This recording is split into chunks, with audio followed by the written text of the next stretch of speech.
श्री शिवाय नमस्तुभ्यम। आज 6वें दिन की नंदीश्वर शिव महापुराण कथा जो खगड़िया बिहार में चल रही है वह पूर्ण हो चुकी, जिसमें गुरुजी ने उपाय बताए। किसी कारण बस आप यह कथा न सुन पाए हो तो इस छोटी सी वीडियो में आपको पूरी कथा की जानकारी प्राप्त हो जाएगी।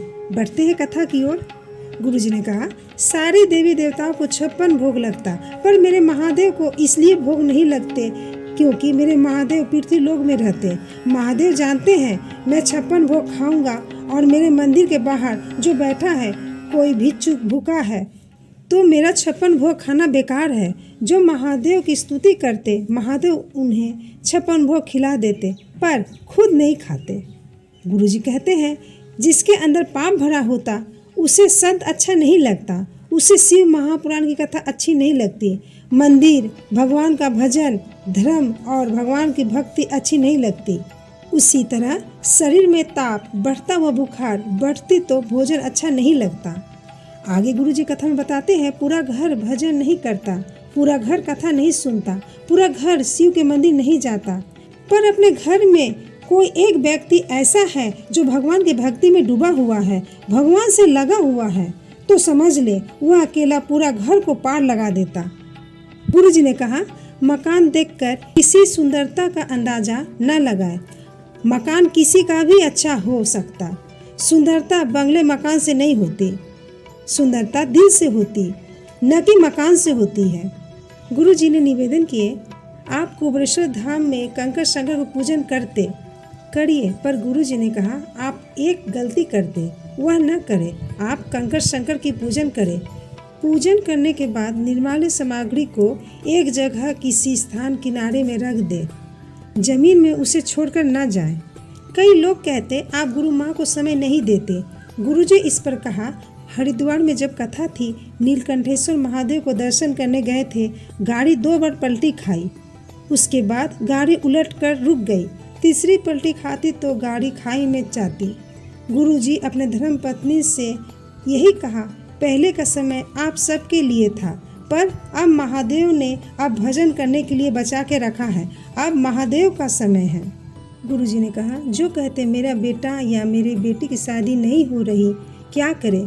गुरुजी ने कहा, जब से आप यह कहना बंद कर दिए मेरी बेटी मेरा बेटा, आपके मुंह से निकलना चाहिए महादेव आपकी बेटी कुंवारी रह गई, शादी नहीं हो रही है, मोहल्ले के लोग आप पर हंसते, एक लोटा जल चढ़ाती, इसका बेटा कुंवारा बैठा है, इसकी नौकरी नहीं लग रही है। आप हमेशा यही कहें, यह महादेव का बेटा है, जो कुछ भी दिए हैं वह महादेव ने दिए हैं, हमारा कुछ नहीं।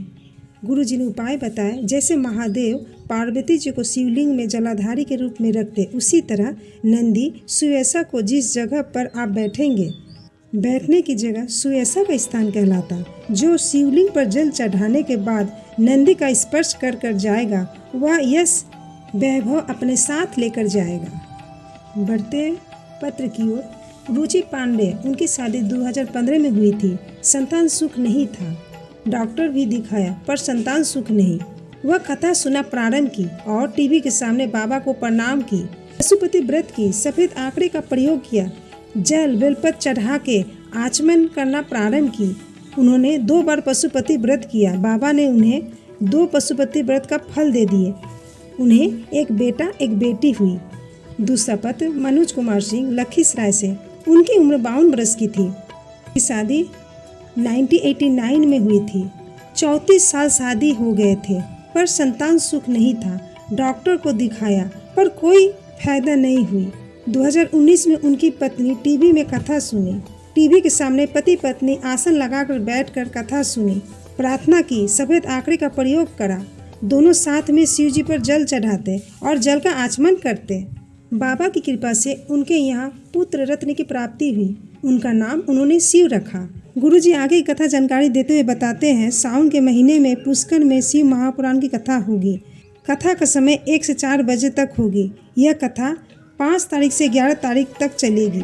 राजस्थान में शिव महापुराण की कथा होगी।